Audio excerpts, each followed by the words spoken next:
शीतल, कहाँ रह गई? मेरी शर्ट और रुमाल कहाँ रख दिया? दिखाई नहीं दे रहा। अजय जोर जोर से गुस्से में चिल्लाने लगा। पति की आवाज़ सुन शीतल घबरा गई और किचन में काम छोड़ भागते हुए जल्दी से कमरे में आई तो अजय गुस्से से भरे हुए थे। कहाँ रख देती हो तुम मेरी चीज़ें? समय पर कभी कुछ नहीं मिलता। ऑफिस के लिए भी लेट होता जा रहा हूँ।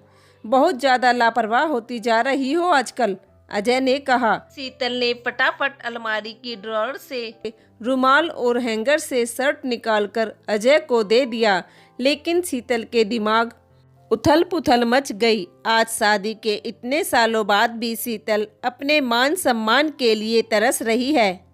क्यों हर समय मेरे साथ ऐसा बर्ताव करते हैं अजय? क्या मुझे भी सम्मान नहीं दे सकते?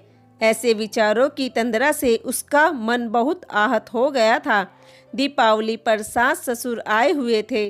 उनके सामने भी अजय शीतल को जलील करने से बाज नहीं आते। शीतल, तुम्हारी याददाश्त को क्या हो गया है? कहा था ना कि मुझे याद दिला देना कि मुझे किसी को अर्जेंट फ़ोन करना है। ना जाने किन ख्यालों में खोई रहती हो। अब उम्र के इस पड़ाव पर शीतल भी बहुत सी बातें भूलने लगी थी और अजय को अब भी वह शीतल लगती थी कि वह सब याद रखे। एक दिन तो शीतल के सब्र का बांध टूट गया। हुआ यूं कि अजय दीपावली पर सबको उपहार देने के लिए चॉकलेट लाए थे। सब पैकेट उन्होंने बेडरूम में रखे थे। उसमें से एक पैकेट कम लग रहा था अजय को, तो उसने सीधे आकर माँ पापा के सामने शीतल से कहा, चोर कहीं की, कहाँ गया चॉकलेट का एक पैकेट? जरूर किसी को दे दिया होगा इसने। अजय ने शीतल को देखते हुए कहा। अब तो शीतल से रहा नहीं गया और कड़क शब्दों में सास ससुर के सामने ही पति पर भड़क गई। बस पतिदेव, बहुत हुआ। तुम मुझे कुछ भी नहीं कह सकते। मैं तुम्हारी पत्नी हूँ, कोई जागीर नहीं की जिसे जब चाहे रोंदा और जब चाहे कुचल दिया। जब से आई हूँ अपने मान सम्मान को तरसती आई हूँ, पर अब और नहीं। मुझे अब कोई फर्क नहीं पड़ता तुम्हारे सम्मान का। जब तुम किसी को सम्मान नहीं दे सकते हो तो तुम भी सम्मान की अपेक्षा करना छोड़ दो। अगर सम्मान नहीं दे सकते तो अब अपमान भी मत करो, कहकर रोती हुई अंदर चली गई। तभी शीतल के ससुर जी ने कहा, अजय, घर की नारी को उचित सम्मान जब तक नहीं दोगे तब तक तुम खुश नहीं रह पाओगे। सास ने भी कहा, जो तुम चॉकलेट के पैकेट की बात कर रहे हो अजय, वह तुमने आज अपने घर आए हुए ऑफिस बॉय को दिया था। तभी अजय को भी याद आ गया। अपने भुलक्कड़ स्वभाव के कारण उसने आज शीतल का दिल दुखा दिया। अब उसे पछतावा हो रहा था। वाकई पत्नी का मान सम्मान ही उसका मान सम्मान है, यह वह भी समझ चुका था।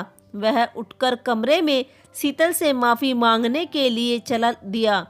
शीतल, मैंने अपने इस गलत व्यवहार की वजह से तुम्हारा बहुत दिल दुखाया है। प्लीज़ मुझे माफ़ कर दो। आगे से ऐसा कभी नहीं होगा। अब कभी तुम्हारे मान सम्मान को ठेस नहीं पहुंचाऊंगा। तुम मेरी धर्मपत्नी हो, यह बात आज मुझे अच्छे से समझ आ चुकी है।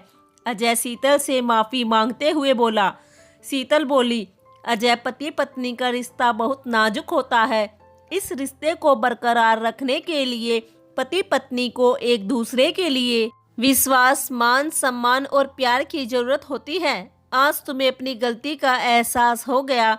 जिस सम्मान के लिए मैं आज तक तरसती थी, वह अपनापन और प्यार मुझे आज आपसे मिल गया है। इससे ज़्यादा मुझे कुछ नहीं चाहिए। कहते हुए शीतल की आंखों से आंसू आने लगे तो अजय ने आंसू पोंछ शीतल को गले से लगा लिया। शीतल ने भी अजय को माफ़ कर दिया। दोस्तों, कहानी पसंद आई हो तो प्लीज़ एक लाइक और चैनल को सब्सक्राइब जरूर कर लीजिए। धन्यवाद।